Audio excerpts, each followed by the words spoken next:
Welcome back, Flyers Nitty Gritty fans, to Getting Gritty with It with your host, Wolok. My partner in crime, as always, Vasili Gianarakos. Vasili, what's going on, bro?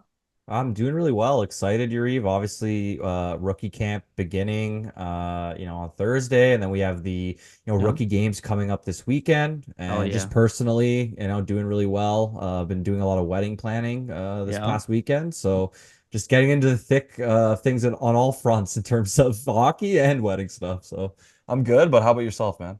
Doing well. I'm also in wedding planning, only not my wedding, my sister's wedding. Not very stressful for me. I'm definitely not going to say stressful, but there's a lot of stuff to do. My sister's definitely stressing out a little bit. But yeah, life is good, man. Hockey season's back. At least the rookie games will be during the wedding. Um, Obviously basketball season's right around the corner too. Football just got started. Baseball is getting closer to the playoffs. It's like sports season. I love summer. I like fall a lot. Don't get me wrong. Especially like here in Philly, fall is really nice. I'm sure it's nice in Toronto too. Yeah. I really don't like the dead of winter.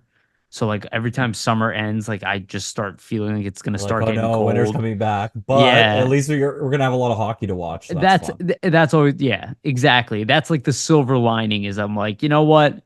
Spending less time outside, it's darker out, but it's hockey season. And that always kind of like makes me feel good. It like kind of, yeah, it's the nice part about the seasons. It's a memory that, you know, hockey season is coming. So all right, we actually have no real news to talk about outside of Flyer stuff, but we do have a good amount of topics. We'll go through them today. We'll talk about the rookie game stuff. We'll talk about Kolosov, a little bit about Carter Hart, some kind of minor update there. It's not that relevant to us anymore, but figure we bring it up anyway. We'll talk about the Flyers themselves. And then we'll talk a little bit prospects at the end. There's a hiring that the Flyers made, which is interesting. And also an update on Ilya Potov. Hopefully I'm saying his name right because I got to learn that. Um, but yeah, we got a lot to get into. Excuse me. So before we do, please want to remind everybody, please like and subscribe to the podcast here on YouTube. This is the video version, obviously.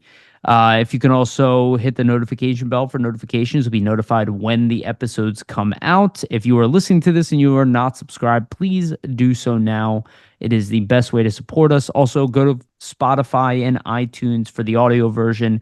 You can give us a follow there as well, and a rating would be also very beneficial. So if you're listening to this and you're on the audio version, giving us a rating on one of those two platforms is immensely helpful. Okay. Also, shout out to our sponsors, Jim Steaks at 4th and South. Make sure to go get yourself a cheesesteak from Jim Steaks. They have arguably the best, if not the best, cheesesteak in Philadelphia. The place is looking really good. It's hockey season again. Go get yourself a nice hot cheesesteak from Jim Steaks. And also shout out to Summit Public Adjusters, 215-752-0560. Summit will be there for your, I guess, extra attention needed. They will help kind of facilitate between you and the insurance companies. Use them as your weapon against the insurance companies for all of the nonsense paperwork that you'll have to go through. They will help you and keep the insurance companies honest and also help you deal with the paperwork. So again, Summit Public Adjusters, 215-752-0560. And also just want to give a brief shout out to our sponsor, Sports Spider. Guys, if you're tired of searching multiple websites for Sports Spider news, sportspider.com has you covered. They collect the latest articles, videos, and podcasts from around the web and organize them by your favorite teams. If you want to stay as up to date as possible on our Philadelphia Flyers or the NHL in general, just hit the link in the description for sportspider.com. Again, the link is in the description. All right. Let's get started. We're here to review the Trump Kamala debate. No, I'm just kidding.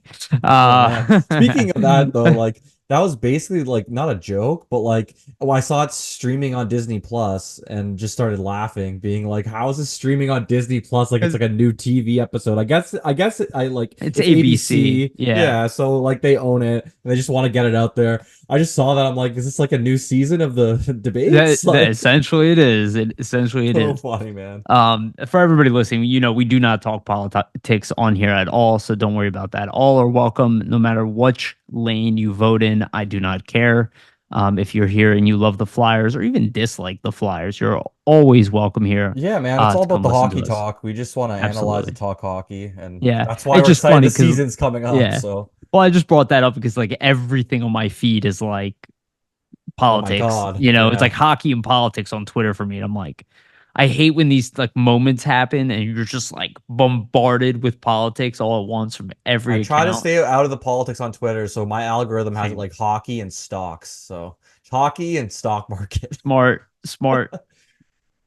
Yeah, but hockey people, I'll be honest, depending on which aisle you vote on, seem to be very vocal, um, with their opinions on Twitter. So keep that open interpretation as you will.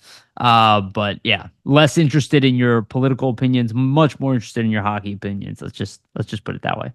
But we actually have some very this is exciting times right now. I feel like everything is coming to a head.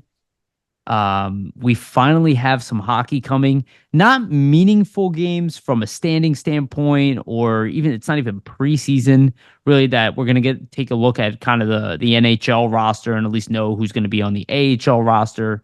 Um, we're really just taking a look at the rookies. Some of these guys have already been at rookie games.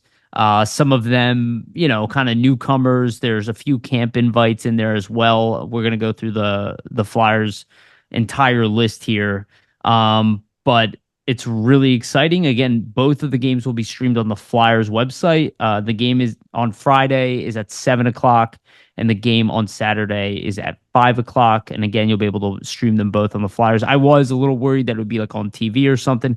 Hopefully, I can rewatch it, but I have been noticing that they're putting things on YouTube afterwards. But I'm really hoping I like don't miss it, like altogether.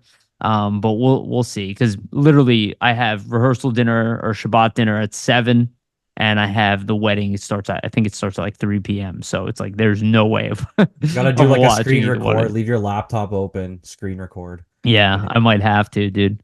It's gonna be a But yeah, tough one, Mitchkov, really, I think that's what people are excited. of course. They've seen a lot of these prospects, I think already. Well, not all of them, but a handful of them that are on this roster that we'll go through. But really, the big name that everybody's excited to see, and people really just want to see his first action of Flyers uniform is Matvei Michkov. So I think that's kind of the buzz and why people are really hyped up for these two rookie games. Where in other seasons, I'm sure people would be interested in some of the rookies. Like last year, there was Forrester, Cam York, obviously in prior years, but Michkov is just a whole nother aura about him. Yeah. Uh, We haven't had this much excitement around a rookie coming in pretty much since ever. Lindros, yeah. Yeah, but like the last time we had a big name was Nolan Patrick. Before that was JVR. JVR had 4 goals in his rookie game.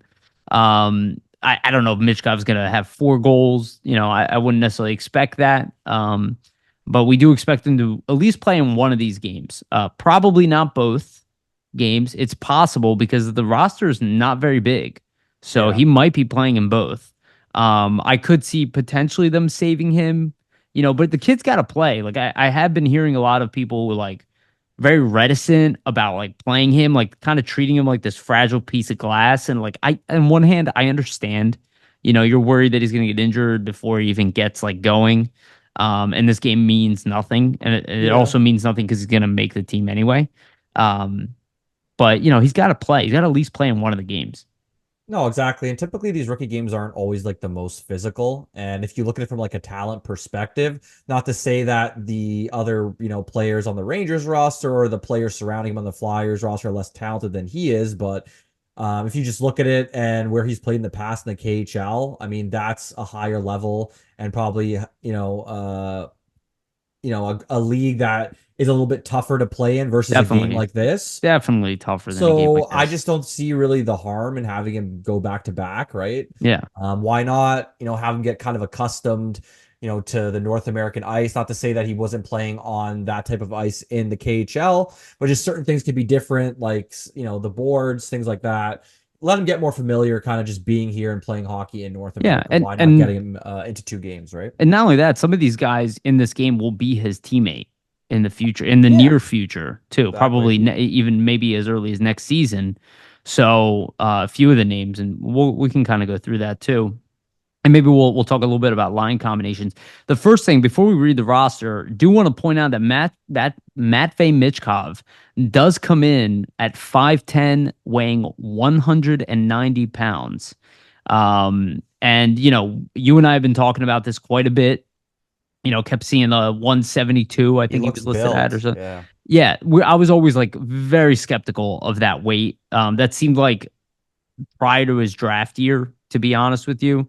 But let's assume it was his draft year. It's very difficult to put on, what is that, 18 pounds of Yeah. muscle in 1 year. So he clearly did not weigh 172, but he probably put on weight as well between, the point in which he was drafted and today.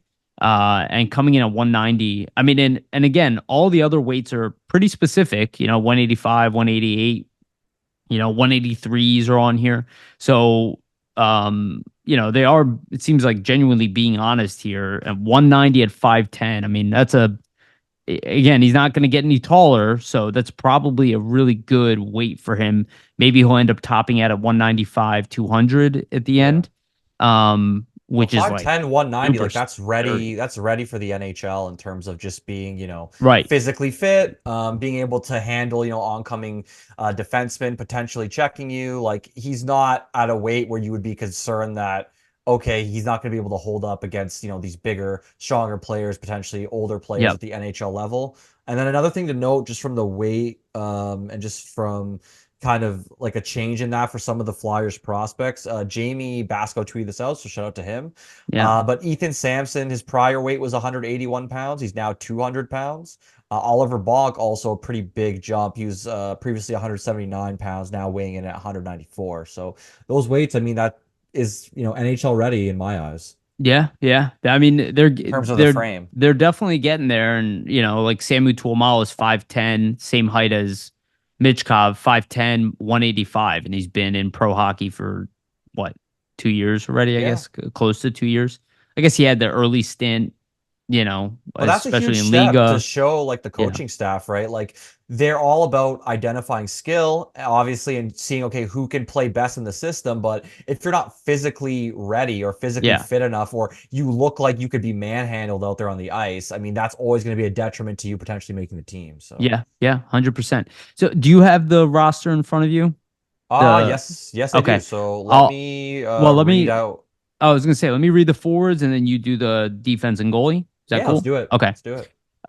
So the forwards, there's 15 of them. J.R. Avon, obviously, returning member, kind of I guess a rookie in some sense in the AHL. Denver Barkey, he did make his way over here. He's listed at 5'9", 160. I don't know if that's higher. I think it is a little higher than he I was think before it's like before. 152 or Yeah. 154 or So something like that. yeah. Again, probably still has like another 15 pounds to gain over his journey here, but we'll see. Sawyer Bolton, a teammate of Denver Barkey, signed to an AHL deal. He's going to play for the Phantoms. If you guys are not aware, kind of a tough guy. Not that big though. It's 6 foot, but 215 pounds already. And I think he's like 19, 20. I think he's 20 years old. Yeah, just turned 20. So interested to see what kind of impact he'll have. He's never been a real producer at any level, so it's definitely a More of a physical, tough guy, yeah. yeah, physical element player. Nick Capone, I think that's how you say it. Capone or Capone. Has an AHL deal. Recently came over from the University of Connecticut.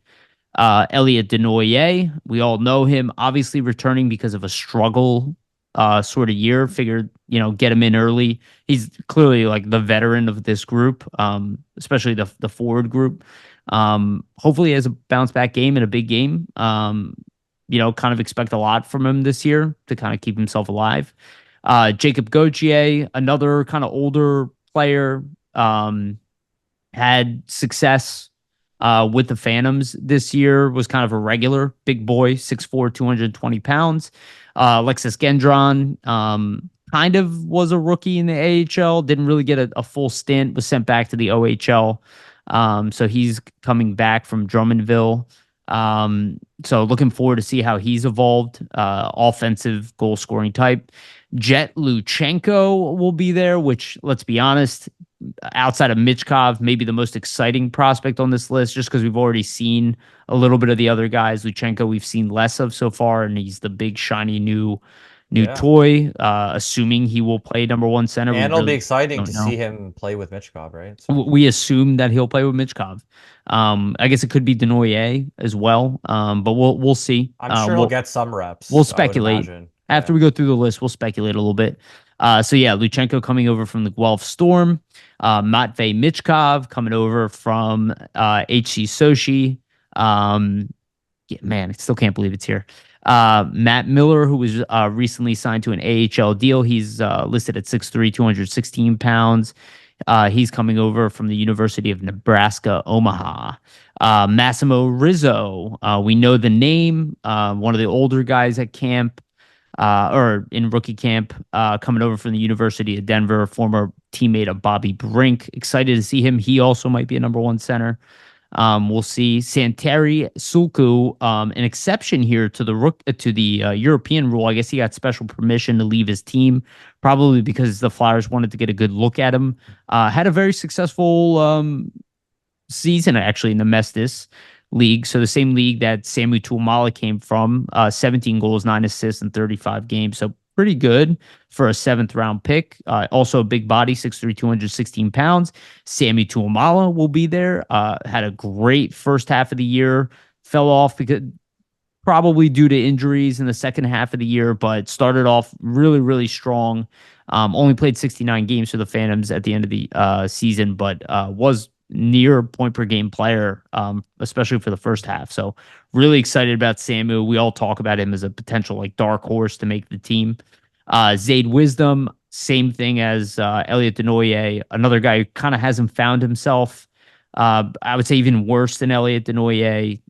Really has not recovered since his rookie year in the AHL. Has not produced in the ECHL, but not at the AHL level. Similar to Sawyer Bolton, I'll say, only more talented. I do expect him to play on the Phantoms this year, but he has to have. It's crazy. He had a really good showing at the prospects game over the summer. He has flashes where you like totally see why the Flyers took him in the fourth round, but he really disappeared.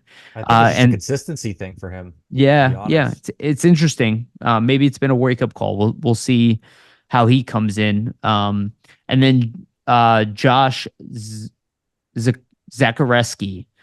This is an amateur tryout, so he is unsigned. He coming over from the WHL, Portland Winterhawks. 21 goals, 28 assists, 49 points in 68 games. He is listed at 6', 197. So, also 2005 birthday. So he's younger, being probably what, 19? Yeah, almost Yeah, 20 years same age old. as Barkey. Same age as Mitch Cobb, actually. Yeah, Yeah, exactly. 3 days separation in birthday. So we'll see what Oh happens if he no, can earn a I'm contract. sorry. He's younger than Mitch Cobb. Okay, nice. Interesting. All Anyway, right, sorry. cool. Yeah, we'll go through the defenseman here. So first one on the list is Emil Andre. Obviously, everybody's excited to see him. Just what he can, do this season if he ends up getting called up to the NHL roster. I mean, Hmm. there is going to be injuries, and I'd imagine as long as he continues to play as he was, being a solid option, we probably will see him in the NHL at some point this season. He's listed at 5'9", 189 pounds, and then was majorly in the AHL last season.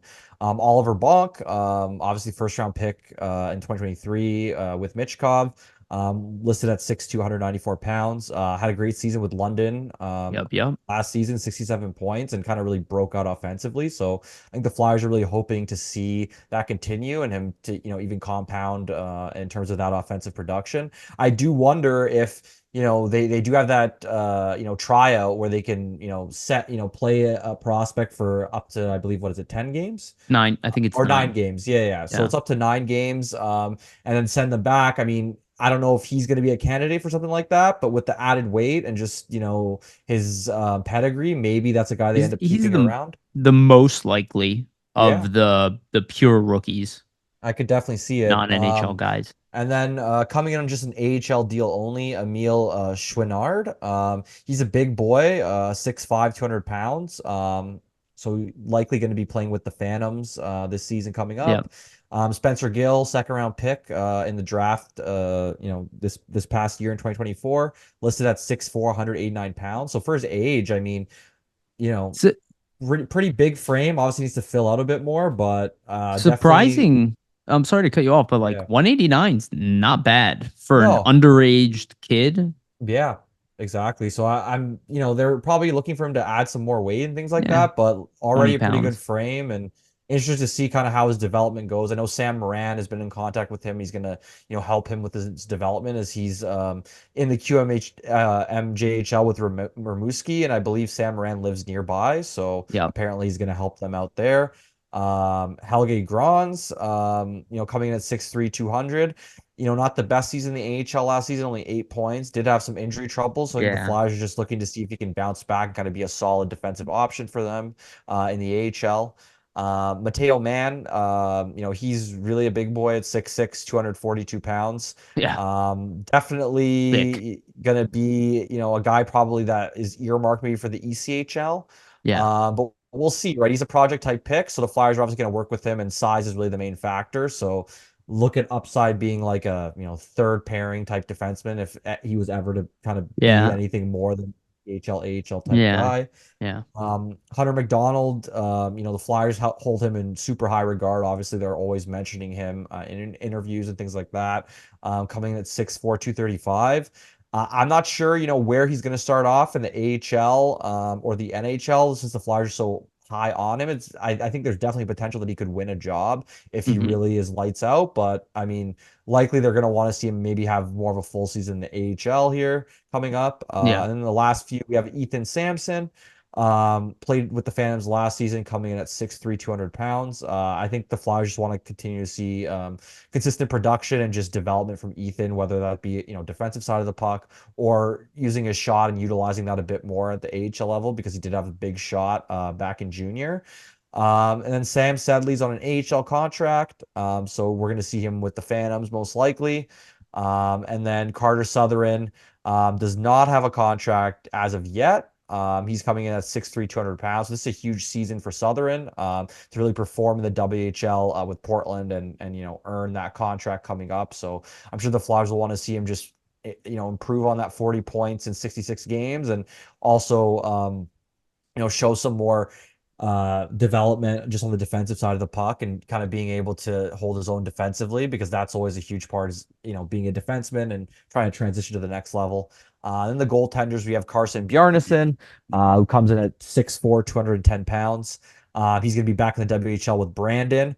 And I think the hope is that, even though Brandon's a bad team, can he kind of uh, compound on his numbers and kind of increase that save percentage and that goals against average. Also, a very likely candidate to be starting for Canada in the World Junior Championships coming up in December here. So if he does get that nod, it'll be huge for his development and kind of being the key number one goalie on that stage for Canada. And then Sam Hillebrand is on an amateur tryout here. And obviously, I think they just gave him a tryout because they're going to need two goalies for this camp potentially. Yeah. Also, I mean, the main news, we can get into it after we kind of go over the lines, but Alexei Kolosov is not on this rookie camp roster, Yeah. unfortunately. So it just seems like all the, rumors over the summer and kind of all that smoke is turning into a legitimate fire here, unfortunately. Yeah. Yeah. And I was definitely wrong. I thought he would be here. But we'll talk about that situation after we go through the lines and or go through this a little bit more.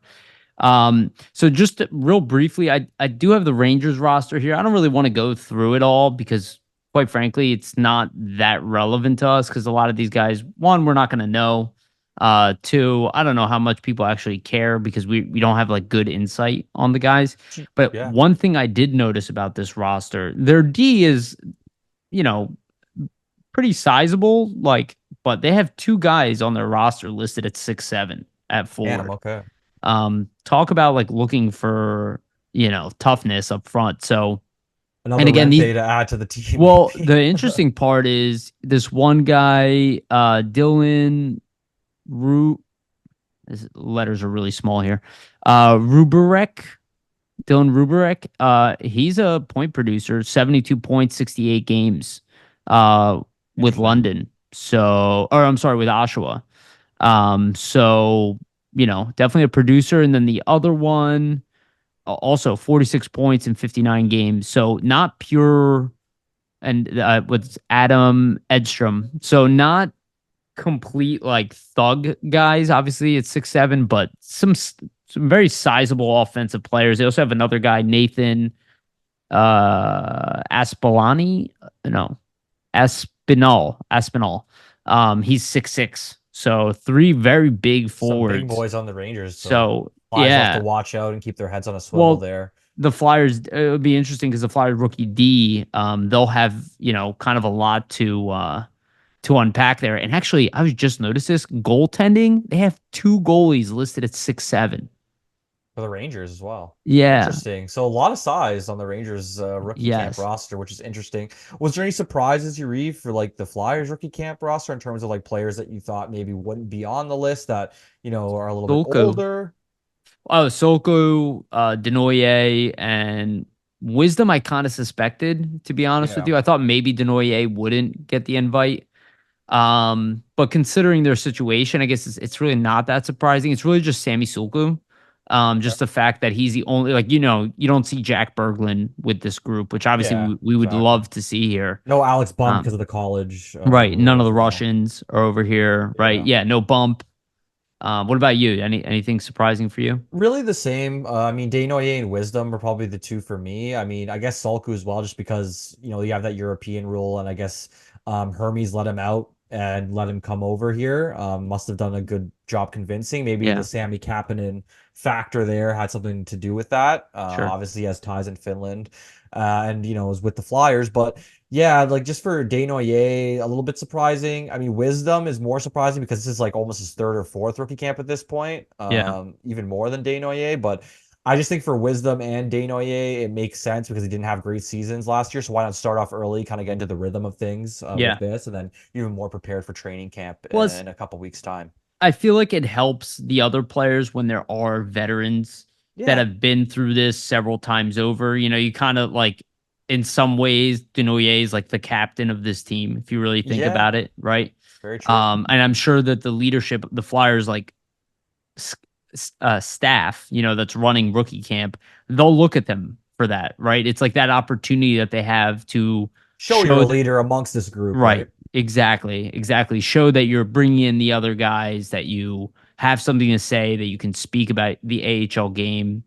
And obviously, some of these guys already have experience, but a lot of them do not. The other thing is, I don't know if Sam Hillbrand is just an invite because Kolosov didn't show up, because going in with two goalies is like a little weird, I would say, just in case something happens. I feel like Hillbrand was probably an invite anyway, but they Potentially, expected to yeah. have three and let Hillbrand probably maybe play a period in each one of those games. Does the Rangers roster have three Yeah, goalies? they have three. Okay, so that seems pretty typical then. They were probably Yeah. expecting Kolosov or hoping that he would be there. And then Yeah. obviously we kind of know I what I happened. guess like it's kind of surprising that the Flyers don't have like one of the guys they signed recently, Yeah. what's the Finnish guy but it doesn't matter. E2 Makiniemi, Yeah, yeah. I think He's for too him, old yeah, probably. exactly. He's like almost 25, so I think he's just Yeah. kind of And over same he's with out. Petrozuli. Yeah, So, they've kind of outaged like coming to right. something like this. Like I'm pretty sure Makiniemi like has played multiple seasons in the AHL at this point. Yeah, he's Yeah. 25, so that's a little old. And like, yeah, he's played like I said, like the last three seasons he's played in the AHL. He played in the SM Liga 2 seasons, Yeah. so there's this experience I there where I like not to say it would be like something bad to bring him to something like this, but it's I just mean, kind of like, the player might see it as disrespectful in some that's kind what of I way, mean. That's what I mean. Yeah. And that's the thing. I was like hoping, I didn't think he would be here. I kind of joked around about it. I think it was last episode, but I was hoping Fedotov. would get a look here just to get him in early, but he's probably going to be the goalie playing in the very beginning of preseason. Yeah, of course. Because we already know what we have in Arison. And I think Fedotov is going to be like the first goalie to get a look, They want to right? give him the reps, definitely. Right, exactly. 100%. Just because he's not that used to the North American game and the North American ice. But again, this is a rookie game. It's lesser competition and like you said it perfectly earlier with Mitchkov, right? This isn't even the same level of competition as the AHL or the KHL, right? This is going to be a lower level. A lot of these Mhm. guys might never touch the NHL ice in the end. I don't have a lot of them, but a lot of these guys are legitimate prospects for both teams. But it's not it's not veteran. It's not a veteran game. It's going to be a very sloppy game. If you guys have ever watched these rookie games, they're not built on structure, right? It's going to be skill based. There'll be a little bit of structure, but it's going to be pretty messy. It'll be messier than an AHL game. Yeah. If you guys watch the Phantoms are messier than the Flyers, but this Definitely will be even a defensive step below. lapses, but Yeah, there'll be certain things to pick out for certain players. yeah. Usually there's. So, like, I guess line combination wise, it's going to be really tough for us to guess anything, but we did kind of reference this already. Like, who's going to be the top line center? Like, we know Mitch Kov already is going to be top line right wing. That is Yeah. obvious. I suspect he's either going to play with Luchenko, Denoyer, or Rizzo. I think there's a good chance they'll play him with Luchenko because of the future NHL role together. I think so. So I do suspect that he's going to get that look and to see that combination. I know that Briere kind of talked that down. Um, but at the same time, it's like, Why wouldn't you want to just see them right. together and see what you have? Is there any like specific players you want to see play together, whether it be like defense pairings or Well, like line be, combinations well, so on forward? for forwards, I would be interested in Barkey and Michkov. Also, like I was trying to think about who the other winger would be. Hmm. It could be I would say like what interests me with Michkov would be like Barkey, Tuamala, and an Avon potentially.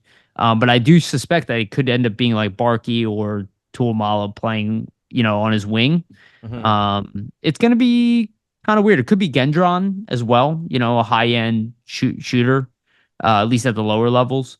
Yeah. Um, and then D wise, I mean, I imagine Bonk will be playing with Andre. Oh no, Andre will probably be playing with Grons actually. Um, Possibly, but I wouldn't be against seeing Andre and Bonk. I think sometimes you have to switch the partners around, switch about like sure, the familiarity up a little bit, so yeah, but McDonald and Bonk, could be good as well. Yeah. yeah. Um, They played together at the dev camp, Yeah, correct? I mean, Yeah. majority of the defenders are right-handed. Only McDonald and Andre are lefties. Yeah, I feel like with the defense, we'll see more of like a shift around in terms of who the partners are. I don't know if it's going to be completely concrete due to that, like the right-left discrepancy. Yeah, But yeah, I think for D, like I definitely want to see Andre and Bonk together.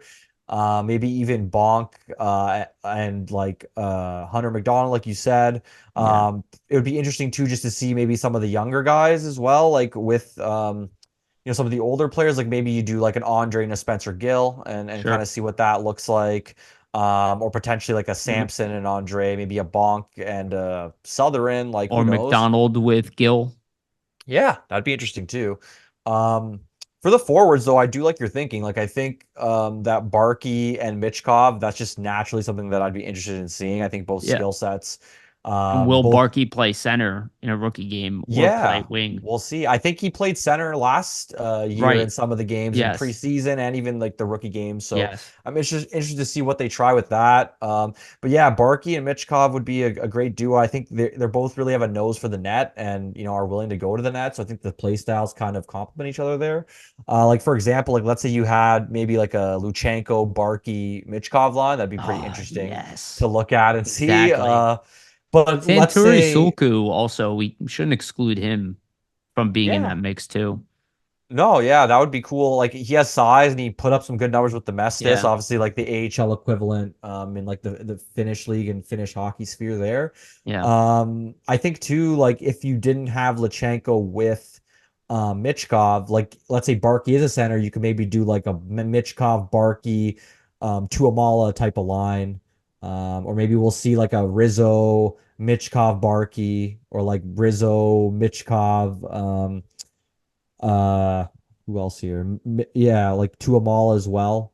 And then maybe we get like a surprise and we get like a Denoye, Michkov, Yeah. Gendron or something like that. Like, the possibilities are endless. I think it's more going to be like, let's say, who clicks when this is coming out, like on Thursday while you're all listening to this, like who clicks kind of in the scrimmages Right. and, well, not scrimmages, but like in the kind of drills that they're Training doing drills. Yeah. and all that. And then maybe they kind of look at lineups from that point. And then Yeah. I just to mean, mention oh, I'm sorry. too, Go ahead. yeah, I was Sorry. just gonna say like Thursday they have a practice scheduled, Friday a morning skate at 10:30 a.m. and then the game at 7, Saturday another game at 5, and then Sunday they have a practice at 11 a.m., Monday another practice, Tuesday another practice. So about 4 full days of like practice and then those 2 game days in between. Yeah. Um, yeah, I'm so pumped. It's already cool to see that there's that the Liberty yell. They had the highlight going of Michkov doing that one-handed goal. I think there was another one of him Mitchkov too. passing to connect me, I believe. Yeah. Yeah, it looked Yeah, pretty yeah, sweet. yeah. Look, the reality is Michkov is going to be the standout player in this game, probably for both teams. He's on another level than everybody here. I mean, we can deny that, but that's most likely what's going to be the case. I don't know if he's going to go 100% in this game. He's pretty competitive, but Yeah. he's not earning a spot But like you know other what? Get players him, are. get him comfortable, right? Like this is how you start to do that. Like let's say you start the rookie game and he completely rips it up and gets like a hat trick, hypothetically. That has you feeling really It's good as a possible, player. dude. But I'm saying that has him feeling really good as a player going into his first ever NHL training camp. That's something that the team fostered by putting him in the Yeah. situation, right? Like they could have kept him at a rookie camp and said, "Hey, like, we don't want him to participate in this. He's kind of above this." Yeah. But I just think this is a good way to kind of get the season and the ball moving in a positive direction for him, right? Yeah. And I assume that they're gonna have a power play in here too. And I do kind of well, obviously we know Mitchkov will be part of that power play unit. Yeah. And obviously Barkey, Rizzo, a lot of these guys that we kind of know, Gendron will be part of power plays, Luchenko, obviously. But I do wonder, will Bumper Bonk make an appearance on the power play? Like, is it something that the Flyers will try to replicate, Barky with and this? Bonk. Yeah. No, Bumper Bonk, like where he's playing the bumper. Oh, Bumper Bonk. Okay, I was confused. Yeah. I thought you were saying Alex Bump for a sec. But will Bumper Bonk come up? I mean, maybe. I think why not utilize a skill set that he seems to be Right. Why not try it? familiar with at the junior level and had success with, and see where it goes from there. Like maybe Yeah. have him at the on the bumper. Have Barkey on the same unit on one of the half walls, have Mitchkov there as Yeah. well, and kind of see if you can feed around and Yeah, because create some you plays. because they're gonna want to try to get Spencer Gill, Carter Southern, Emil Andre. Like those are probably your power play guys. Maybe Bonk as well.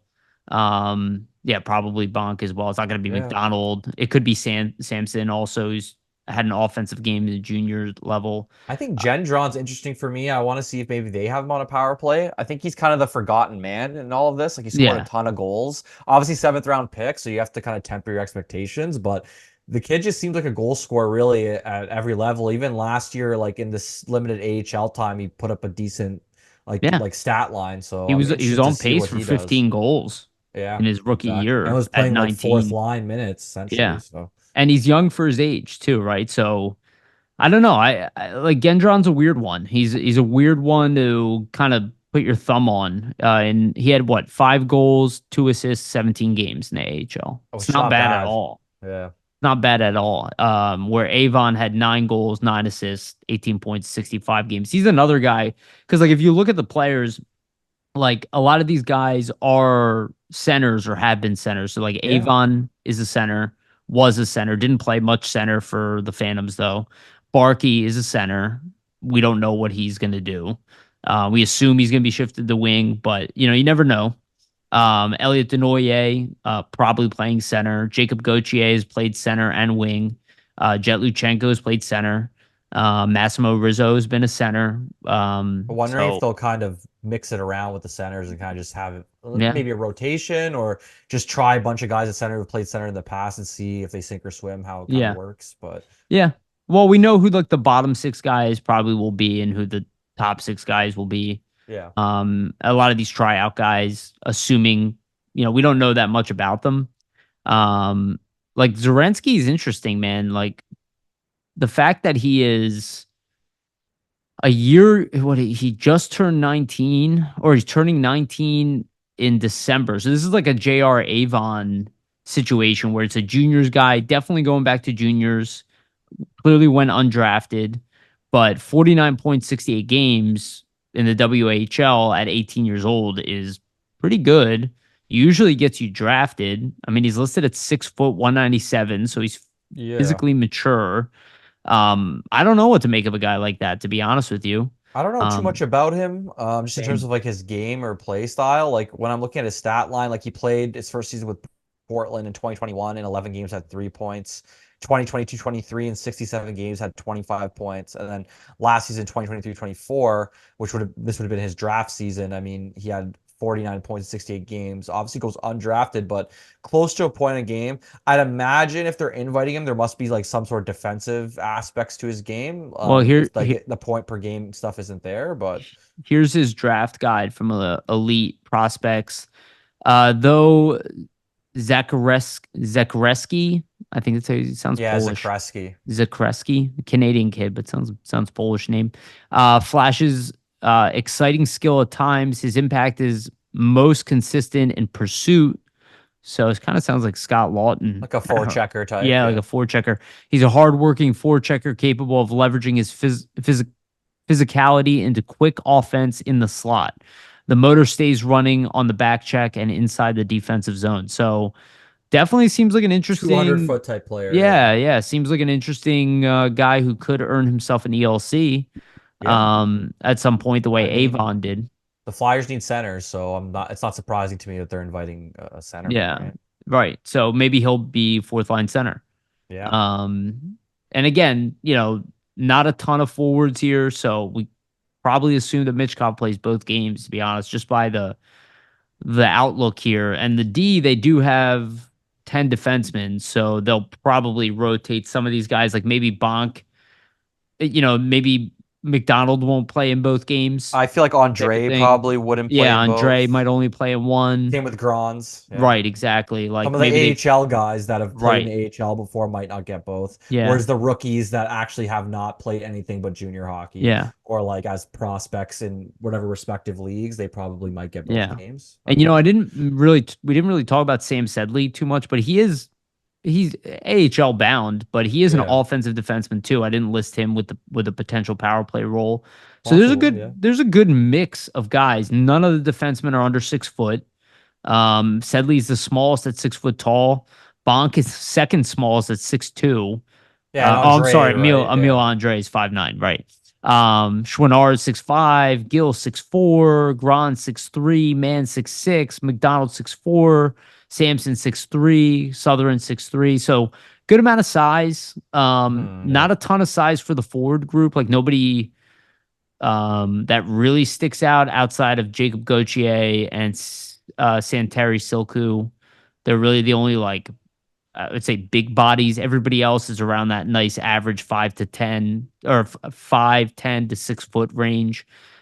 So smaller forward group, more skilled. I kind of what I see on paper is the Flyers do seem to have a slightly superior roster, but who knows? It's a rookie game, It's a rookie game. It's and hard to age take. I would matters. say don't take the score into account too much. It's Yeah, more just watching individual players, what they could do if they're kind of executing, in terms of like their skill sets and what they bring to the table versus, oh no, like the right. Flyers lost. But yeah, Yeah.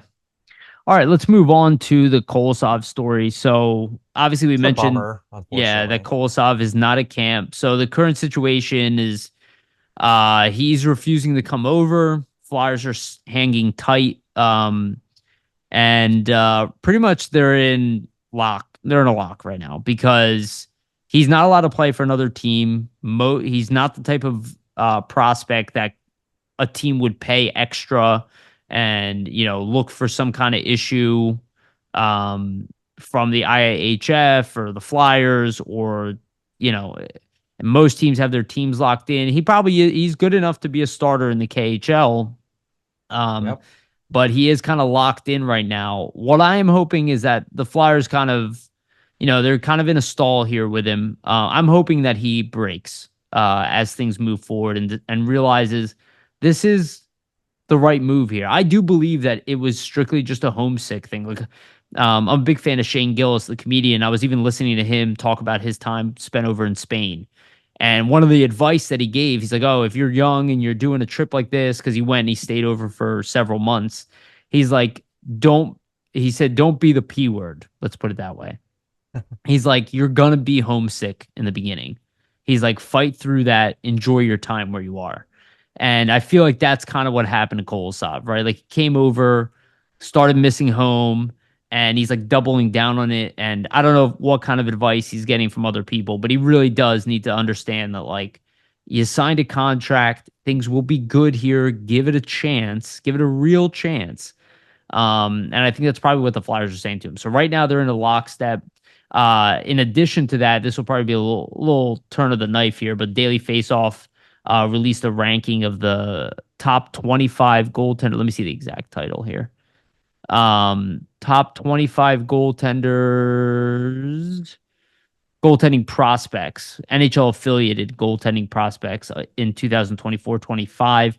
Alexei Kolosov was ranked 20th on that list. Yeah, So, shout out to Stephen Ellis. He's awesome at yeah, Daily Faceoff. right. Put together a great list. But So, yeah, that is turning the knife just a little bit, considering he's ranked as one of the best prospects, but looks like he's not coming over, unfortunately. yeah.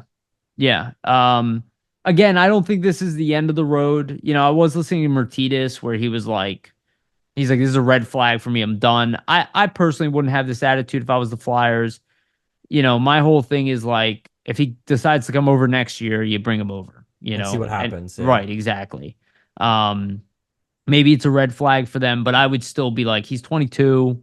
We own his rights. And again, the Flyers Yeah. own his rights in perpetuity. They're not going to terminate the contract. It's not going to happen because he's a valuable prospect. They can't trade him because he's not valuable in the sense because he's a question mark. Yeah. But he does have value. Like he is worth a third round pick probably in a trade or something like that. So, and the Flyers aren't going to look for him to grab an opportunity with another team in the future, whether it be in our division or not. It doesn't matter. It would make them look bad. So they own his rights. So even if the 3 years expires, they still own his rights beyond that. So he can't go anywhere except for Phantom/Flyers.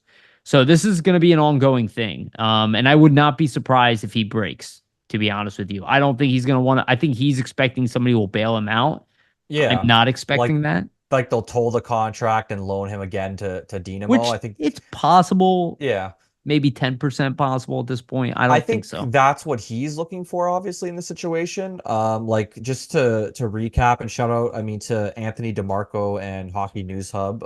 They made some reports on this over the last few days. So DeMarco and Hockey News Hub stated that on September 6th that Minsk, or not Minsk, but Kolosov was practicing with Minsk, and what the player and his camp do next obviously would be interesting. Then Hockey News Hub followed that up saying there's a glimmer of hope as Dynamo did sign a 29-year-old goaltender on the 6th. So even, if they wanted to sign Kolosov, maybe there isn't room or they'd have to like make some sort of room and remove somebody because there's obviously roster limits you have to abide by Yeah. in these leagues similar to the NHL. So we'll see what happens with that. And then I think the second report from both of them essentially was saying that while it's not confirmed, the expectation is Alexei Kolosov will not be reporting to Philadelphia's training camp. And the assumption was that, the contract would be told similar to Ivan Fedotov's contract.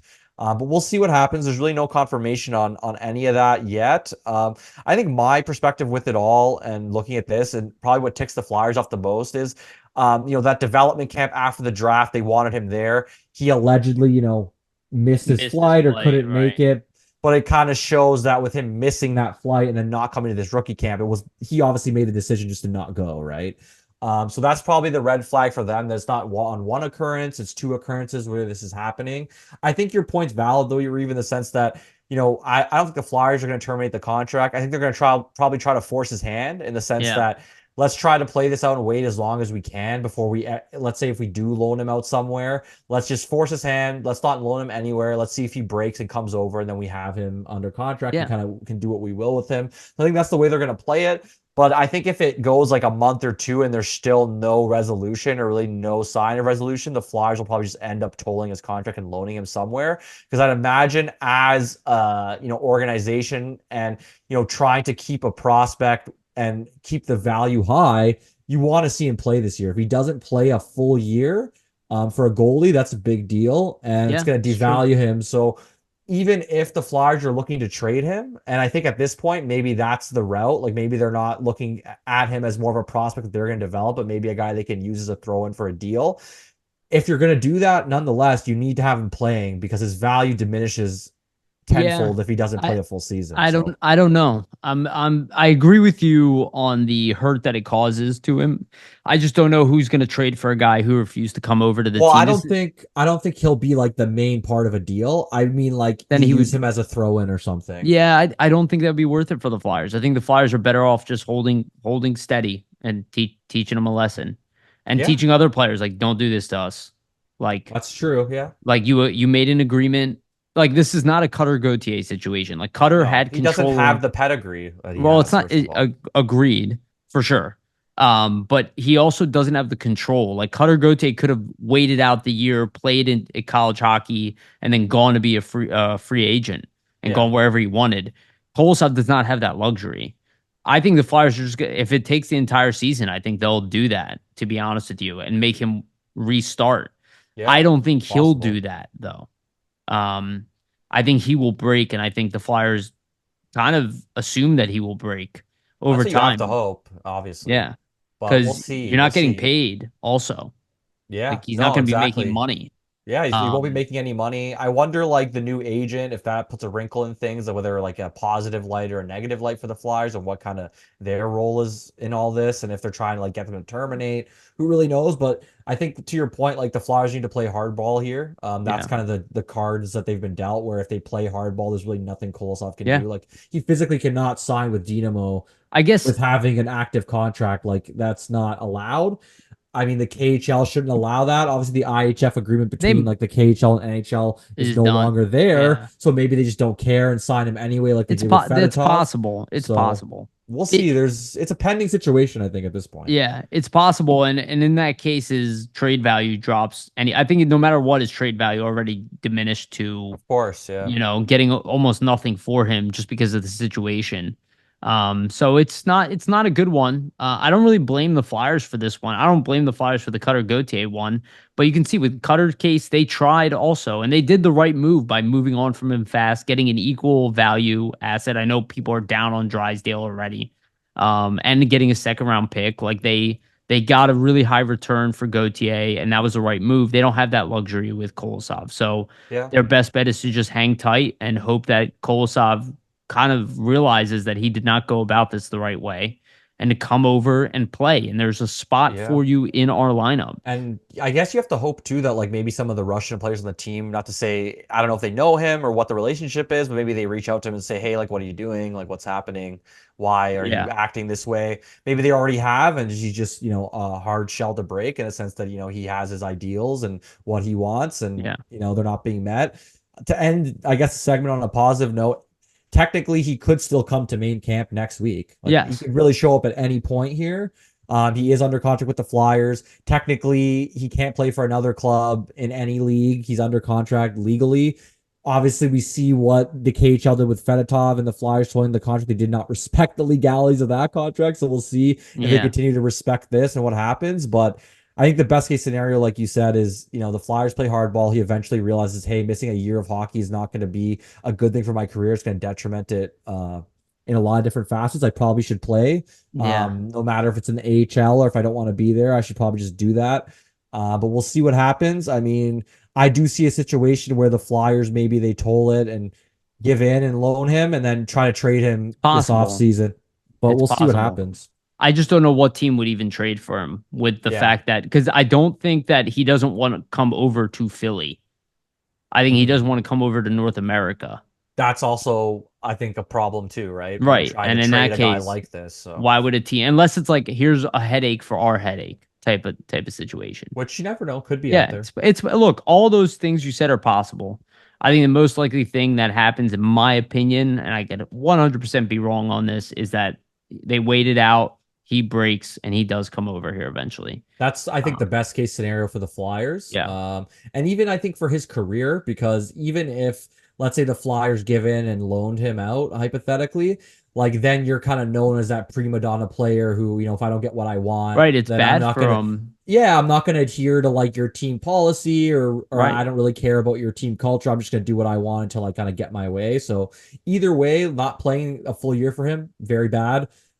Even if they loan him and he plays in Russia, I think also bad for the prospects of him ever becoming an NHL goaltender in the future. Yeah. So And in that case, the Flyers might eventually. No, I think they'll just hold on to his rights forever. Just out of, and people might not like this, but maybe even just spite. Just be like, okay, then you don't want to be an NHL player, right? yeah, Like, we're not going to trade your rights and give you an opportunity to change your mind with if another you don't team want to be later. a player with us, Right. Like, we're exactly. not going Yeah. to suffer because you didn't honor your deal. Like, they already did him a favor by Yeah, tolling him out the usually first teams year. don't loan a player that they just signed to an ELC in their first year of the contract unless they're like 17, 18 years old and playing in the CHL. Right. Like it's typically not the case. Yeah. So They paid a guy to not play for them, who was yeah, capable of playing for them. So, yeah, not a good move by Kolosov. We'll see if his maturity kicks in at some point and you have to hope at realizes the right least. thing to do. All right, just want to give everybody a quick reminder to please like and subscribe, hit the notification bell for notifications, follow us on iTunes and Spotify as well for the audio versions. So I kind of skipped over this. We're not going to go over too much here, but Carter Hart, there's news reports that Carter Hart was denied entry into the United States. He was trying to go to Nashville, Tennessee, to train. And he's no longer part of the Flyers organization, but he was denied. I don't think he's going to be able to come over to the United States. Most developed nations are kind of against guys who are under this type of scrutiny, kind of entering their country or women. So I assume he's kind of in a stalemate. I think he does still have the option to go to Russia if he wants. That might happen, but obviously we'll keep an eye on Carter Hart as what happens. That trial will probably be at some point later this year, or I'm I sorry, in 2025. yeah. Um, so yeah, we'll see. Anything you Well, want to add? yeah, so I have a little excerpt from the Globe and Mail I thought was Sure. interesting, so shout out to them. Basically, it says Hart, a former Flyer, says he intended to move from his home province of Alberta to Tennessee to work out full time with the former professional hockey player. And then basically said, if I'm required to attend the pretrial motions, whether in person or remotely, it would be impossible for me to maintain my daily training regimen, Hart said. His affidavit said he's hired an immigration lawyer and he's previously been denied entry to the United States due to his criminal charge.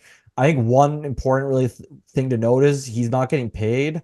So any taxes in Alberta are pretty high, Yeah. based on like whatever it is that he's kind of doing property tax wherever he's living.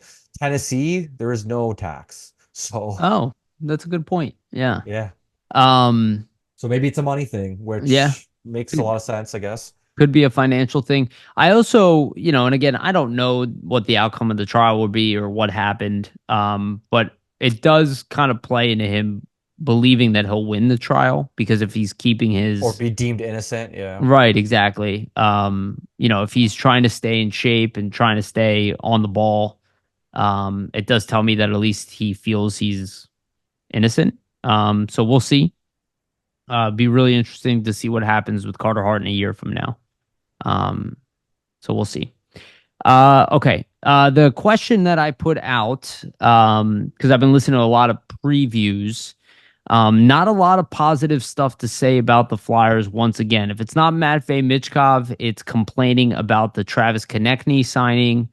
And I'm not even going to Philadelphia media here. I'm going kind of outside. I've heard, National. Yeah. yeah, I've heard some positive stuff too, not all negative. But a lot of people once again are just like Flyers gonna be a bottom of the league team. And the question I ask is, are the Flyers underrated again? And I think absolutely. I think a lot of these people are obsessed with their own projections, obsessed with their own players they like. Like for instance, I was listening to Daily Faceoff's Metro preview with Frank Cervalli, And, they were talking about guys they like. And when they get to the Flyers, they're like, I don't even know what the Flyers are doing. I don't know if they're rebuilding or not. But I do know they have 6 picks inside the first round or the first 2 rounds next year. You answered your question. And then they never really talk about how young the Flyers are, being the second youngest team in the NHL. Yeah, they have a lot It's of young like, players, but it seems like nobody wants to acknowledge it for some reason, which is right. strange to me. There's like this, once again, this like complete absence of giving the Flyers any credit. I think the Flyers will be in the playoff mix. I do think they're underrated once again. And I think there is a world here that people think is completely unlikely. Like everybody's already bought in New Jersey Devils, like they're going to be Stanley Cup contenders. They were worse than the Flyers last year for some very valid reasons, injuries being one of them, and they obviously Yeah. improved their team. But all And those I players could get injured again, not to be play devil's advocate, but it's possible, Well, right? my whole thing is that like you guys are never accurate. Like the accuracy that people bring to these predictions, which is why they're never really that accurate. And I think the Flyers are I think the media is being harsh on the Flyers and really pretending like there isn't young talent here on the verge of breaking out, which Yeah. is what we have talked about. And if even 50% of these players break out, they're a playoff team and they're going to be one of the better teams in the Metro. If that's not the case, yeah, they're going to be either middling or towards the bottom of the league. That reality is definitely out there too. But when you just look at the names on this roster, yes, they do lack a top center, 100%. And Coots is a big question mark with his health. But outside of that question mark, I guess the goaltending too, because we did have Carter Hart before. We had Hart and we had a Couturier playing real solid. That definitely made our team a lot better. Um, but there are a lot of question marks, which I understand. But if those question marks hit, if, even 25% of them, this team is going to be better than people expect. And I feel like there is this thought here that, like, yeah, the Flyers they're going nowhere. They're a middle of the road team. They don't really have any young players. And, like, that's just a complete line of bull. Like, they have a ton of young talent. Second They youngest team in the league. yeah, So like people say they have no high end. I am so sick of hearing high end talent. I can't. It's the new buzzword. I'm so sick of it. Just so you guys know, it's bull. It's baloney. It doesn't matter. I don't care what people are saying about high end talent. Most people can't predict high end talent when it comes in the league. Only 1% of players are predicted as high end talent. It's not real. You guys can disagree with me. I don't care. Teams, like for every team that they pick on and go, oh, this team won because they had a top 3 player in the draft. There's the other team that won without doing that, right? And I'm not even talking about the Flyers winning multiple rounds or any of that, but I think they're at least as good as they were last year. And to Frank Cervalli's credit, he did say, I think the Flyers are better than they were last year. Just the division is tougher, and I think that's fair, you know. But I also think there is a reality here where the Flyers, once again, are better than people anticipate. And I think Ersson, for example, is a much better goalie than people are giving him credit for. I think he's not Carter Hart, but he's not that far behind. And if he has an adequate backup, like especially a 1B, if Fedotov pulls that off, and again, a lot of question marks, then this team is going to be a real pain to play against and their talent is going to show. They don't have to have a top scorer in the league to be a talented team. Again, it's only 1% of the league sits at that top, you know? And luckily, hopefully, we have one in Michkov who will be one of that 1%ers. And, we have some other really good players. And I feel like just we don't get enough credit as a team. What do you think? Yeah. I mean, I think it's an interesting question. It's kind of similar to like where the Flyers were in the national media projections last year. Like, um, I think there's a lot of players on the team that aren't recognized and noticed in the sense that, first of all, they contributed last season. Also, they're like just entering their prime or those prime age years of like 24 to 27. Like I think of a handful of guys like a Joel Farabee, Owen Tippett, Cam York, Morgan Frost, even Ryan Paling, Sam Ersson you add in there as well. Like I think there's a Noah hand, Cates. yeah, no Cates. There's a handful of younger guys where, like you said, to your point, right? If they even, let's say all those guys increase their production from last season by 10 to 15 points, maybe even 20 points. Let's throw that out there. then what does that do for a lot of the losses that the Flyers had last season, where maybe they're one goal away or lost in overtime? They get those extra points and they potentially make the playoffs. I think the key to kind of identify is that the Metro Division did get stronger. Like the Devils got better. I think the Rangers got better. Washington got significantly better in my eyes. So Everybody I think, outside of Columbus. yeah, so I think there are teams that are going to be better than they were last season. And I think that's where it comes in. Like, okay, can the Flyers make the playoffs? Can they be there? I think there's a potential for them to make the playoffs. I think for them to make the playoffs, everything has to go right in the sense that all their young players need to take a step up. Well, not Matvey all of Michkov, them. Not yeah, all of but them, but though, right? a good Some of majority, them, right? You're yeah. going to need to at least have 50% of your young players Right. improve if you're going to want to make the playoffs, in my opinion. For secondly, I mean, your goaltending has to be solid, right? Like if they can get average league, like on average goaltending in the sense that, typically you're letting in maybe 3 goals a night on average. Some nights two or one, but nothing where like, oh no, the Flyers play 10 games straight and they let in 4 or 5 or 6 goals every single game. If that's the goaltending that they're getting, I think they're going to be hard pressed to be competitive. But that's any team in the league, right? If you're a team in the NHL and you do not have average goaltending or at least consistent goaltending to some degree, you're not going to be a very competitive team. And goaltending can really prop a team up and it can really drag a team down. And I think last season's issue and situation was that they had a great tandem in Hart and Urson, and then you remove Hart, and now Urson's kind of in no man's land by himself as a rookie With no adequate number three. backup. Yeah, and I think that's kind of where like this season, first of all, what did Urson learn from last season in terms of like preparedness, being ready to kind of shoulder that starting goaltending load? He kind of got a taste of what it's like to be a starter. Is that going to help him improve and kind of be better this season? I think it's definitely a possibility. You learn from Yeah. experience. Also, just having Fedotov there, who's a veteran. I mean, he's what you could say he's a rookie, and he is a rookie in the NHL. But in terms of being a professional goaltender, a professional hockey goaltender, he is a veteran. He was in a professional league in the KHL for years and was a starter, so he's obviously aware of what it takes to prepare for games, what it takes to mentally be prepared for games. So I think just having a solid goaltending tandem, that's going to be crucial to them, Yeah. being on that Absolutely. playoff bubble and being competitive as a whole. And then in terms of just being underrated, like I think a big thing for the Flyers, like we said, right, is the younger players. Like if Michkov comes in and is putting up like 60 points in 80 games, what does that extra wrinkle and extra production add to this team in terms of making them more competitive on a nightly basis?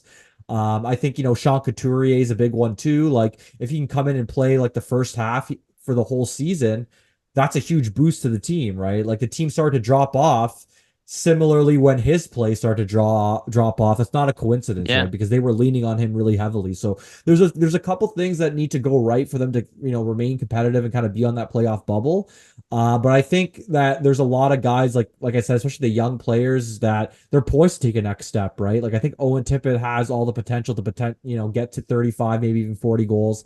I think Joel Farabee could get to 70 points. Like we've talked about all this stuff throughout the Yeah. summer. But I think there's a couple key guys that you highlight where if they have real big seasons coming up, and then also you add in Michkov's production, and if the goaltending can stay solid, there's an avenue for this team to make the playoffs. There's an avenue for them to be on that playoff bubble. My prediction, at least in terms of this season, and I'm sure next season we'll do like more form, or not next season, but next week, and through training camp we'll do more formal predictions in terms of like where we see the Metro lying and like Yeah. Yeah. Eastern Conference and things like that. But I think there's definitely an avenue for them to be, on the bubble once again as they were this past Yeah. season, because That's what I see. I do think there's more talent, on the team this season than there was last season, in my opinion. Just in terms of like you add Michkov, these younger guys taking And another health. step. Yeah, the other guys taking another step, players being healthy, also not even taking into account like Jamie Drysdale obviously comes off the injury, but you never know how that And power play could Risto. click. Yeah, how that power play could click with him kind of running things and if it becomes better. I guess another thing to mention is the power play, right? Like if the power play, That's the big X factor. The yeah, biggest maybe. that and That the and goaltending. Yeah. goaltending are the two, right? Like let's say the power play, it was last season, obviously everybody knows it. Let's say they can get that power play to like 18th in the league or something, and they remain and keep the penalty kill as top five. I mean, we say it all the time. We said it for years on this podcast. Like if your power play is in that top 20 range. If your penalty kills in that top 15 range, usually good teams that make the playoffs have good special teams. So that's Yes. going to be a key, right? Like if they can just get up to 18 or 20 on that power play and keep the penalty kill at like, you know, top 5 in the league as it was this past season, and then you add together those percentages. Usually, I think there's like a metric that says usually when you add together penalty kill percentage efficiency and power play percentage efficiency, when that metrics over 105, it's like almost guaranteed that teams will The playoffs. make the playoffs. So we'll see if they can get those metrics up like that. But I think those are going to be kind of the main factors for me in seeing them be competitive. And I do think that they're going to be on the bubble again here, in my opinion. Yeah. And I think Joel Farabee has been criminally underrated by the fan base. I feel like people were so high on him when he was doing well, and then had a bad second half, and then everybody's like counting him out. But I'm like, this to me, it's like, yeah, all part of the process. Dude, Especially when a team is literally, inconsistent. Like I think he's the breakout player of the season this year. it's That's what I see when possible. I look at him. Well, Potentially Mitchkov's line mate. yeah, if you compare like his first half last season, the production he was putting up, if you look at just strictly 5-on-5 points per 60, he was like in the top 5 of the Yeah. league in terms of production and on 5-on-5. And that's with like the likes of McKinnon, And didn't like have the power Rantanen, play. Yes. Kucherov. Yeah. And didn't So, have the power play to spark his offense, yeah. in other ways. Um, yeah, that's a great point. I'm sorry to cut you off. It just like I just hear the way people like talk about Farabee, where he's like, yeah, he's third line, maybe. He It could could be be first it line. could be Yeah. first line this year. Everybody's like already labeling things as if we already know what is going to happen. And I don't watch sports. No one watches sports because you know what's going to happen. That's just the Well, then reality. I'd be a really rich man. So, Right. Yeah, that's true. Same. But I don't know. I just hear the way people are talking about Farabee and yeah, the way they're people count definitely, out Frost, I and it's think like I don't see that. I think national media is definitely underestimating them. I've seen some local outlets kind of underestimate them again. I mean, you got to look at the Flyers last season. Their whole mantra was, taking that kind of negativity surrounding them and people thinking that they couldn't be a good team or a competitive team and using that as fuel to their fire. Yeah. So I'm gonna guess that the team's gonna kind of take that and take those excerpts again, kind of painting them in a negative light and saying, hey, once again they think that we're not a good team. Let's show them like who we are and that we can be competitive on a nightly basis. And I think they're gonna likely rally around that. And John Tortorella is probably gonna use that as some fire. Yeah. So Yeah. or some fuel for the fire anyway. Yeah, I think so too. And I guess like somewhat related news, there's been kind of Giroux talk popping up because I think this is the last year of his Yeah, his deal contract's up with Ottawa in after the Ottawa. season. And let's be honest here, he's clearly not going to retire at the end of this year. Unless there's a huge Still a drop point off per in his game guy, game. which is crazy. Yeah. Right. Now there is a chance he re-signs in Ottawa. He's from the area. He probably is happy there. There is a chance he, becomes a Joe Thornton type and moves from team to team trying to win a cup. That is definitely on the table for him, especially because I think most teams in the NHL would welcome Claude Giroux. And he But I probably did hear wants to win. So right. Well, I did hear a lot of people, and I was listening to Martinez and Meltzer, and I did not agree with them, which is rare, especially Bill Meltzer, where they were talking about that they wouldn't want Claude Giroux back here because they don't want it to compete with the new guys, and the leadership in the room, and then people will assume it's Giroux's team again. It's like I don't really see that. We were talking about Sidney Crosby before we recorded, and we talked about how important he is to the franchise, how legendary. Like Claude Giroux was a top 5, top at very least top 10 player of his generation when he was in his prime. This is a legendary flyer. If he would wanted to come back here and we had the roster spot for him, we weren't completely full, 100% I would welcome him back to the Flyers. Look, I'm not saying that Briere is going to do that, or I know what the Flyers are going to do, I mean, there's a but connection there with Briere yeah, and Giroux as well. You have to yeah, kind of like, factor in here. So well, what risk is it to bring in a high pedigree, high character guy who's non-stop like win guy, you know, who's been part of this organ. Like, I do not understand the downside. Yeah. You think I the leadership room is just gonna fall apart because Claude Giroux comes here? I think it's ridiculous. Yeah, I get their perspective just because they're like, oh, it's a sense of familiarity. We don't want people to defer to Giroux. Like we want our leadership core to take the reins. But like my thought is I don't think Giroux's one to enter a room and kind of demand like I'm the leader now or like anything along those lines. Like I think he would fit into the culture and kind of assimilate himself to the new locker room. That's the first thing. He doesn't seem like a guy that's gonna like rock the boat or kind of demand that, oh, like I'm back now, like I have to have the captaincy or like something crazy like that. Like, I don't think any of that's going to happen. My only objection to bringing him back would be if he's going to block younger players in the top six, for example. Like, let's say he steals a spot from a Joel Farabee, or steals a top six spot from an Owen Tippett. Then maybe I see where you wouldn't want him there.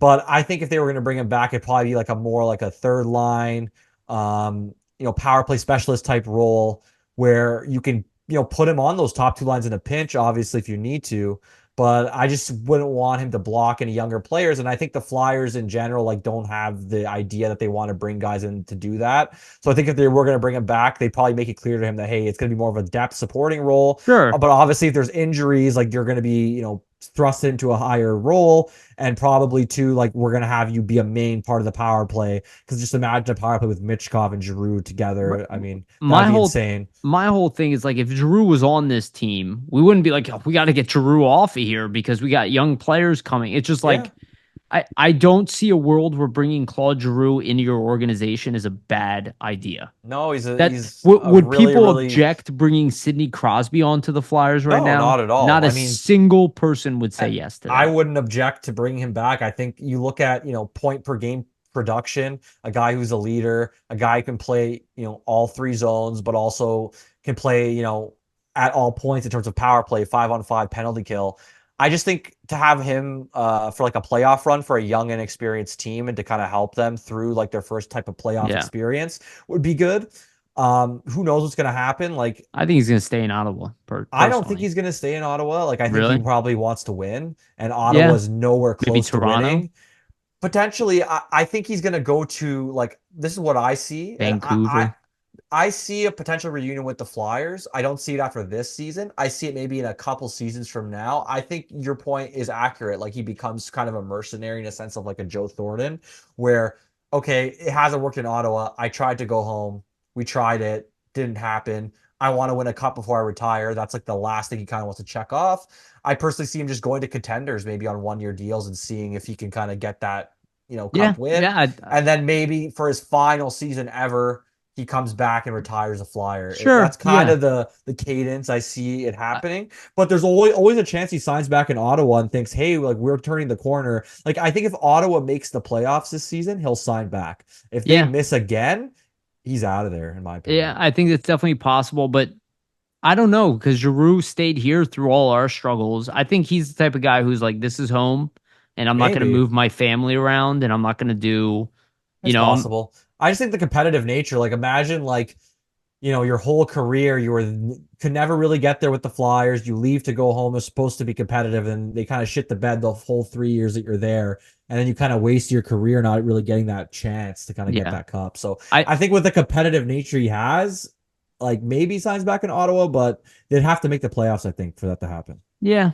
Well, I don't know what's going to happen. I'm just saying, if I'm Briere and his agent calls me, I'm not hanging up that phone. Yeah, I'm interested in the conversation for Yeah, sure. I'm definitely Definitely. interested in getting Claude Giroux back into this organization. That's all I'm saying. All right. The next piece of news: so the Flyers actually made a recent hire, and we made a mistake, and Hockey News Hub corrected us in the comments. So there Shout out was, not Hockey News Hub. He's yeah. awesome. So we had a so we had that famous picture of Fedotov and Michkov in the hot tub. That was Oleg Znar. Oh my God, I Znarakis. Znarakis, thank you. So he has now recently been hired to be a scout for the Flyers in the KHL. So now we understand a little bit better why he was in the picture with the two of them. And it looks like the Flyers are upping their scouts. They only had one scout over in the KHL. Now they're going for two. Makes sense considering they've drafted, Russian players, probably want to solidify their identity over there. understand the landscape better. And there's a lot of talent in these Russian leagues coming up. We'll talk about one of them in a second here. But I thought it was a nice move. Clearly, there's more to this guy than Yeah. we know. If he was hanging out with the players prior to this, He also is Artemi Panarin's father-in-law, which is interesting. yeah. So clearly, a So man around hockey. yeah, I mean, Trying to it get looks like Panarin over. maybe. It looks like the Flyers, Yeah. are trying to draft out of Russia more and more, and they're kind of using, the Russian prospect system and that filter to kind of add to their own prospect pool. Like even if you look at this past draft, they had a couple Russians in there, obviously with Michkov.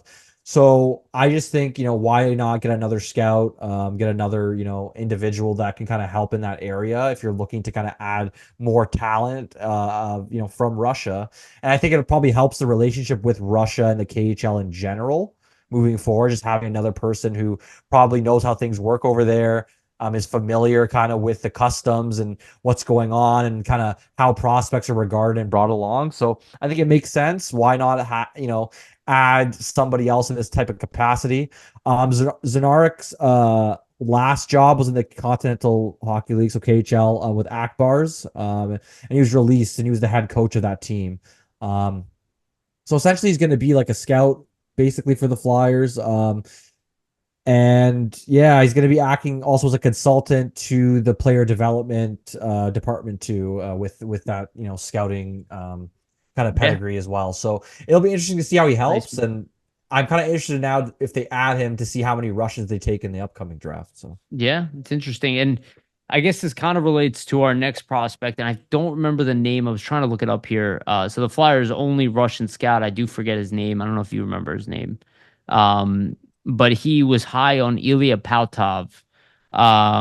Very high on him. Flyers took a flyer on him in the sixth round. Uh, but a high end skill set. So we don't really know exactly how to project this guy. But I will say Paltov right now, as we're looking at his stats, he's got 2 goals and 4 assists in 4 games. He's a +8. Now his team has been very successful as a whole. And just to give you guys an example, the top scorer, Alexei Dontsov, and this is the MHL. He's got 7 points, 1 goal, 6 assists in 4 games. He's tied for second on the team in points, but with 3 other guys. So 4 guys at 6 points in 4 games. They have 2 guys at 5 points in four. One guy at 4 and 3. So they obviously have producers on the team. And they're clearly a good team in the MHL because they're putting up a lot of points. But it's important to keep an eye on this guy because right now he is producing above a point per game pace in the MHL at 18 years old, and recently 18 years old. So, um, I don't know. He's going to be an interesting guy to follow along, and might end up being a guy that they bring over to the NHL at some point. I don't know if he's going to be the type of guy who kind of goes through the AHL. That's possible. I think it depends on how successful he is. But he does seem to be, on his way to being a high end forward in the KHL, who produces offensively, maybe, point per game or above in the KHL. At the very least, he'll be a KHL top player. So I'm interested to see how this guy develops and some good scouting, I would say. And that was kind of the assumption when he was taken. But it seems like he's living up to that right now. yeah, I forget the name of the Russian scout Yeah, I was trying to find it. from the Flyers. I was trying to look it up too, but I couldn't find anything. But he banged the table like apparently, according to many, like he was one that was very a big advocate for Pautov and his high end skill. Essentially, he said that like there is high end skill there, there are flashes there, and he was very adamant that the Flyers select him when they did. So, you know why not take a big swing on a kid that looks like he has a lot of talent, especially offensively? He's killing it so far in the MHL. Obviously, you want to see that production from the MHL eventually maybe translate to the VHL and to the KHL. So we're going to keep monitoring here, but it's never a bad sign when you're, scoring over a point per game pace, in, your junior league in your draft +1. So yeah. Yeah, yeah, impressive stuff, and I'm excited to see if it continues or goes up. You know, never really know. Again, high end talent can be found out all throughout the draft. I mean, Datsuk was taken in the 6th round. So I'm not saying he's going to be Pavel Datsuk, but if he can be a third line, 50-point guy in the NHL and he was taken the sixth round, it's a hell of a draft pick. So No, exactly. we'll have to keep an eye on Paltov. All right, that's all we got today. Anything else you want to add? No, I mean, it's a great show. We're gonna keep ramping the content up as we kind of get into rookie camp here and seeing Michkov's first game. And then obviously as we get into training camp. And I think too, like one cool thing that I mean, we might try to implement this season, is gonna be some post games like after situations like where they're big games. You might try to do that more Yeah, often as well. So that'll be fun. be nice to do it after Michkov's first like NHL game. You know, Yeah, that'd be awesome. maybe just the first game of the season too. So we'll work on that stuff. Again, we got a lot to be excited about right now. Hopefully we have a 6-point game out of Michkov That'd in be his fun to rookie analyze debut. next week, right? Yeah. So hopefully we have a big performance. Even if he doesn't and it takes more time, again, give the guy time.